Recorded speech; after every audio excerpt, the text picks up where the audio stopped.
this demonstration, we're going to look at particle effects. Create a new solid layer. Go to Layer, New, Solid. Make it black.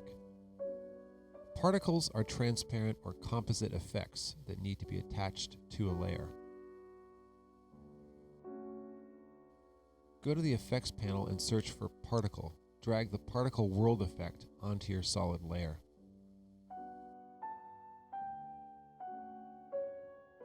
The default looks a bit ugly, but we can make space from this by making some adjustments.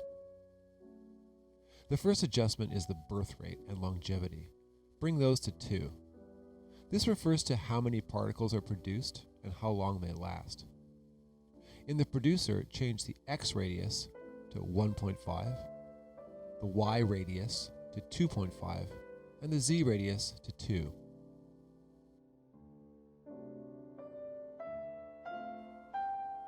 Under the physics, change the velocity to 10.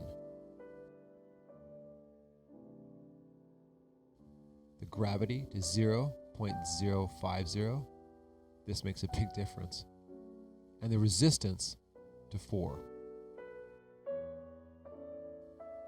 Finally, change the birth and death color of the particle in the particle menu.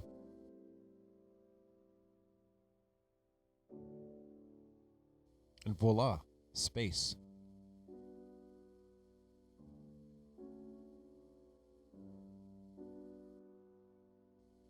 In this demonstration, we'll look at how to create a fire ember effect with particles.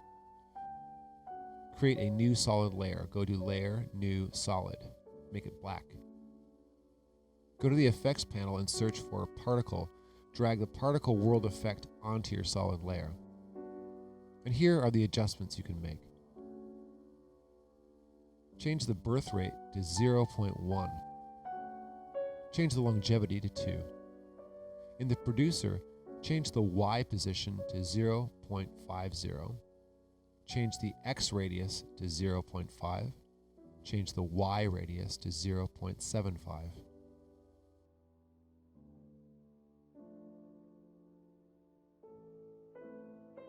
Under Physics, change the Animation drop-down menu from Explosive to Fire. Change the velocity to 5.0. Change the gravity to 0.050 and change the resistance to 2.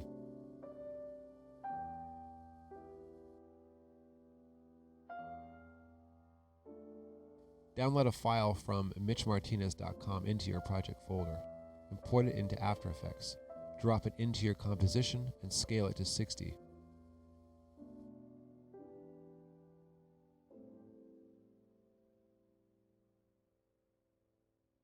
Now let's do something with this fire.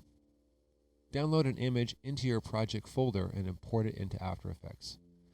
We can combine either footage or an image with your particles and use the fire footage.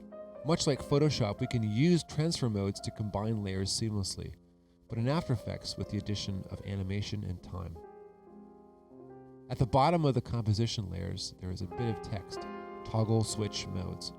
If you don't see it, it's because your transfer modes are already visible, so skip to the next step. But if not, click on it. Here's the layer order for the first example, combining the image, the footage, and the particles. First we have the embers, then we have the image layer, and then we have the fire. To create a seamless blend of those images, change the mode to lighten.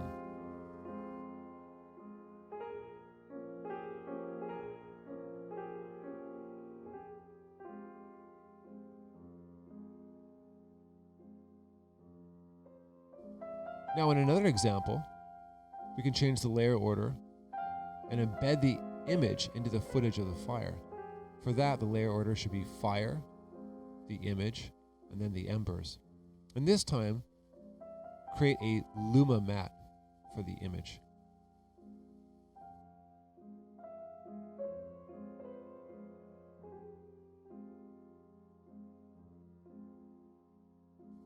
A good way to layer images into your composition is to use Chroma key or green screen imagery. We're going to use a plugin called Keylight 2.0 to remove the green and blend the image.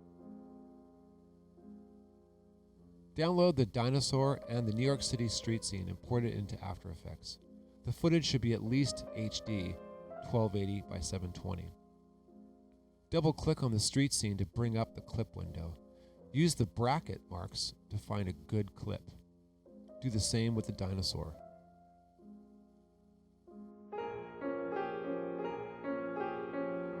Layer the dinosaur on top of the street scene in the composition timeline. Go to Effects, Keying, Keylight 2.0. Drag it onto the dinosaur footage. Change a few settings in the effect. With the color picker, select the screen color. This should be the average green on the image. Bring up the screen gain to 110%. Use the drop-down menu to select Screen Matte. Go to the Screen Matte section, untwirl it, and clip the black up to 10% and the white down to 90%. Your goal should be to take the gray noise out from the dinosaur's body, but still maintain a crisp edge. This balance will vary in different footage. In the View drop-down menu, select Final Result. I flipped the footage because it was more realistic to have the dinosaur jump into frame towards us. Go to Scale, unlink the XY dimensions, and set the X dimension to -100.